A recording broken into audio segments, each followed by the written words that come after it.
All India इमाम organisation के chief इमाम मौलाना उमर इलियासी हमारे साथ बात करने के लिए मौजूद हैं।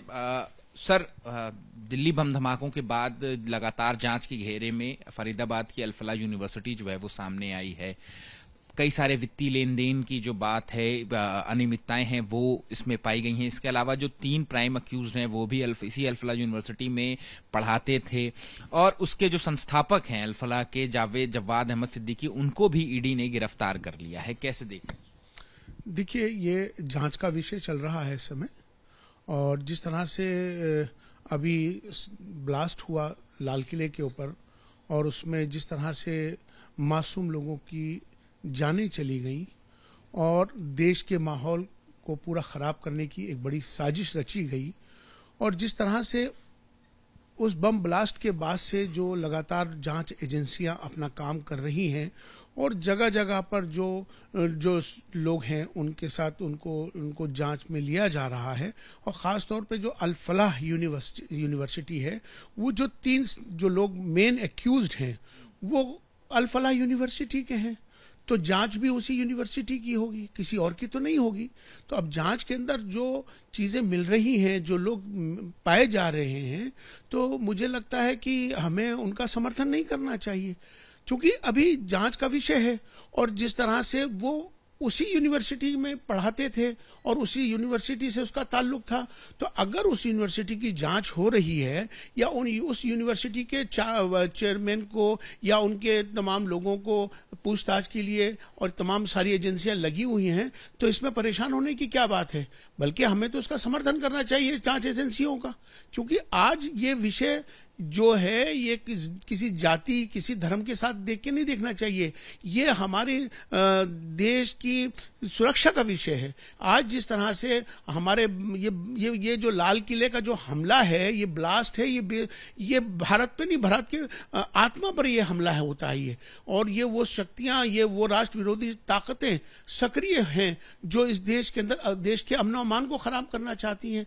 तो मुझे लगता है कि जो जांच एजेंसियां कर रही हैं उनके काम को सहयोग करना चाहिए, और उनको सहयोग करके ऐसे लोगों को चिन्हित करना चाहिए जो वाकई इससे जुड़े हुए हैं, और जो ऐसे लोग पाए गए हैं जो मिलेंगे उनको सजा भी मिलनी चाहिए। लेकिन आप जो बात कह रहे हैं जमीयतुल उलमा हिंद के अध्यक्ष मौलाना अरशद मदनी, उसके बिल्कुल उलट बात कह रहे हैं। उन्होंने बाकायदा अल-फलाह का समर्थन किया, और यहां तक कहा अरशद मदनी ने कि आज देश में हालात जो हैं वो ऐसे हैं कि मुसलमानों का सर कुचलने की जो कवायद है वो जारी है, और आज देश में किसी भी यूनिवर्सिटी का वाइस चांसलर जो है वो मुसलमान नहीं हो सकता, और मुसलमान होगा तो फिर वो जेल जाएगा आजम खान की तरह। और अल-फलाह यूनिवर्सिटी के साथ जो हो रहा है वो उसी कड़ी को आगे बढ़ाया जा रहा है, और उसके मालिक को जेल में डाला गया है, और वो कब तक जेल में रहेगा नहीं पता। मैं उनके इस बयान की मजम्मत करता हूं, निंदा करता हूं। इस तरह के बयान से माहौल खराब होता है। ये बयान भड़काने का बयान है, अराजकता फैलाने का बयान है। आपको ये अच्छे से मालूम है कि जब ये बम ब्लास्ट हुआ, आपको तो उन आतंकवाद के विरोध में खड़ा हो जाना चाहिए था। उन आतंकवादियों के खिलाफ जमीयत उलमा हिंद का प्रोटेस्ट बड़ा पैमाने पर हो जाना चाहिए था। आप इसका मतलब आतंकवाद का समर्थन करेंगे, आतंकवादियों का समर्थन करेंगे, उन राष्ट्र विरोधी शक्तियों का समर्थन करेंगे जो देश के अंदर अराजकता पैदा करना चाहते हैं, देश के माहौल को खराब करना चाहते हैं। मैं पूछना चाहता हूं मौलाना अरशद मदनी साहब से, चीफ इमाम होने के नाते, क्या ये बताइए, क्या भारत का मुसलमानों से आपने इंग्लैंड के, अमेरिका के लोगों से नाम लेकर हमसे, क्या हमारा उनसे मुकाबला है? क्या हम उनके साथ कंपेयर कर सकते हैं? क्या हमारे लिए वो आइडियल हो सकते हैं? भारत ने क्या नहीं दिया मुसलमानों को? हमेशा से चीफ मिनिस्टर्स बने, गवर्नर्स बने, कितने राष्ट्रपति बने देश के अंदर, और खास तौर पर जब से मोदी सरकार आई है, जितने सिविल सर्विसेज के अंदर, इसी सिविल सर्विसेज में जितने लोग पास आउट हुए, उतने आज तक कभी नहीं हुए।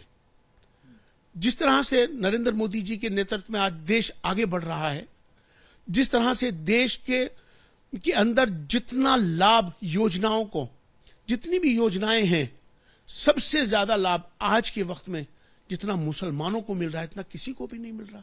आपने तो आज तक तारीफ भी नहीं करी।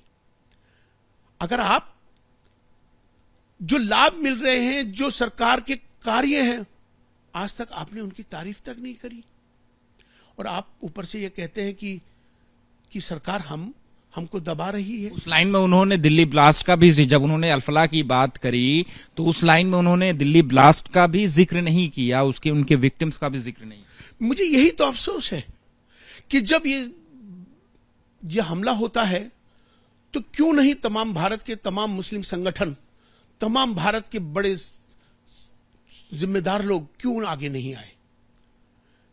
ये आतंकवाद का कोई मजहब नहीं होता, बिल्कुल ठीक बात है, लेकिन जो आतंकवाद से जुड़े जो नाम आ रहे हैं वो मुसलमान तो आ रहे हैं।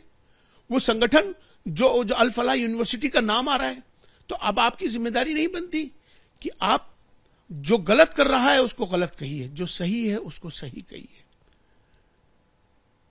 आज इसकी जरूरत है। मुझे लगता है कि इनके इस बयान से अराजकता पैदा होगी, वो राष्ट्र विरोधी शक्तियां सक्रिय हो जाएंगी और देश का माहौल खराब करने की पूरी कोशिश की जाएगी। तो मुझे लगता है कि मौलाना को, ये मेरी नसीहत है, मौलाना को मेरी एक गुजारिश है कि वो फौरन प्रेस कॉन्फ्रेंस करें, आतंकवाद के विरोध में मजम्मत करें, जो ब्लास्ट हुआ उसकी मजम्मत करें, और जो अल-फलाह यूनिवर्सिटी या कोई भी मुस्लिम लोग इस तरह से जो उसके दायरे में आ रहे हैं उनके खिलाफ खड़े हों। आज इसकी जरूरत है। आज देश जिस तरह से प्रधानमंत्री नरेंद्र मोदी जी के नेतृत्व में देश आज विश्व गुरु बनने के लिए अग्रसर है, तो आज हम सबको एक होकर भारत और भारतीयता को मजबूत करने की जरूरत। एक आखिरी सवाल है कि जैसा आपने बोला कि आतंकवाद का कोई मजहब नहीं होता, लेकिन जो नाम सामने आए हैं उनका मजहब है, जैसा कि आपने ये बात कही। आप जम्मू कश्मीर में से पहली गिरफ्तारी हुई, जम्मू कश्मीर से लेकर के सहारनपुर और इसके तार फिर फरीदाबाद से जुड़े पूरे दिल्ली ब्लास्ट के, तो उनमें जो नाम आए जो हैं, जो कि आप भी कह रहे हैं, तो अब जो नाम आए हैं तो इसके बाद आगे क्या करने की जरूरत है? आपकी तरफ से क्या किया जाएगा इसको लेकर के? क्या कोई क्यों हमें याद है पहलगाम अटैक के बाद आपने फतवा भी जो है वो जारी किया था, तो आपकी तरफ से क्या कदम उठाए जाएंगे इसको लेकर? देखिए, जैसे ही पहलगाम हुआ और जिस तरह से ये अभी दिल्ली ब्लास्ट हुआ, तो देश की तमाम सारी मस्जिदों से हमने ऐलान किया था और पिछले जुमे को भी हमने बयान दिया था। हमने साफ तौर पे कहा है कि आतंकवाद का कोई मजहब नहीं होता है, लेकिन अगर कोई मुसलमान आतंकवादी पाया जाए तो उसकी जनाजे की नमाज भी नहीं पढ़ाई जा सकती। आज नाम जैश मोहम्मद लश्कर तैयबा रखे हुए हैं, नाम जैश मोहम्मद मतलब मोहम्मद की सेना, लश्कर तैयबा, मोहम्मद का लश्कर, इस्लाम और मोहम्मद के नाम पर यह संगठन इनोसेंट लोगों को उड़ा देते हैं। क्या ये इस्लाम है? क्या ये मोहम्मद सल्लल्लाहु अलैहि वसल्लम की तालीमात हैं? हमने इसको अपोज किया, हमने फतवा जारी किया जैश मोहम्मद के खिलाफ। जैश मोहम्मद, लश्कर तैयबा, ये जो नाम है, ये नाम उनको हटाने होंगे, और ये फतवा जारी कर कर हमने पाकिस्तान के चीफ इमाम को और चीफ काजी को ऑफिशियली हमने उनको भेजा और भेज के कहा कि फौरन ये नाम उनको हटाने चाहिए। ये नाम आतंकवादी नाम रखें, वो आतंकवादी संगठन है, इस्लाम और मोहम्मद के नाम को इस्तेमाल नहीं कर सकते। ठीक है, शुक्रिया बात करने के लिए। कैमरा पर्सन राजेश कुमार के साथ अहमद बिलाल, एबीपी न्यूज, दिल्ली।